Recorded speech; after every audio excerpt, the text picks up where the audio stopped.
Hello everyone, hope you all are taking good care of your health. So आज हम discuss करने वाले हैं golden rules of accounting from traditional and modern approach. So basically traditional approach में आपके account को 3 part में bifurcate किया जाता है: पर्सनल अकाउंट, रियल अकाउंट और nominal account.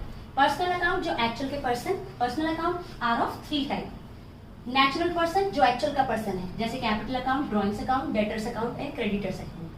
Artificial person actual के पर्सन नहीं है बट लीगली उनकी एक यूनिक आइडेंटिटी है, जैसे bank, company, insurance company. Representative personal account किसी भी खर्चे और इनकम के आगे अगर आप आउटस्टैंडिंग, प्रीपेड, एक्रूड या अनअर्न्ड ये 4 वर्ड लगा दें तो वो किसी पर्सन को रिप्रेजेंट करने लग जाते हैं। इन वर्ड्स के मतलब भी समझ लेते हैं। आउटस्टैंडिंग मतलब due but not paid, prepaid मतलब पेड इन एडवांस, एक्रूड मतलब due but not received income के कॉन्टेक्स्ट में कहते हैं, और अनअर्न्ड मतलब received in advance.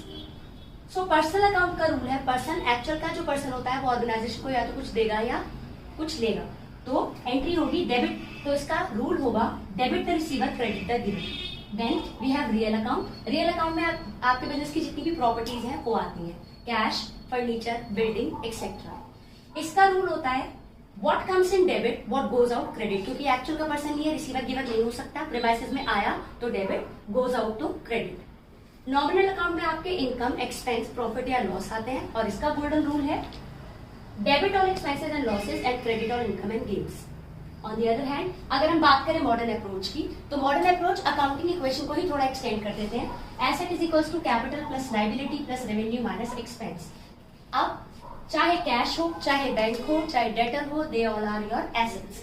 Capital, liability में आपके क्या आएंगे? क्रेडिटर या आउटस्टैंडिंग एक्सपेंसेस। रेवेन्यू में आपकी इनकम, सेल्स को भी आप इनकम कंसिडर कर सकते हो, और अगर आप उसे गुड्स के कॉन्टेक्स्ट से देखते हो तो you can write it as your asset. ठीक, एक्सपेंस में आपके सारे खर्चे आते हैं। सिंपल सा रूल है, एसेट और एक्सपेंस जब भी बढ़ते हैं डेबिट, जब भी घटते हैं credit. On the other hand liability, capital और इनकम जब भी बढ़ेंगे क्रेडिट, घटेंगे डेबिट। सो होपफुली आपको समझ में आया। For more such videos go explore my channel accounts.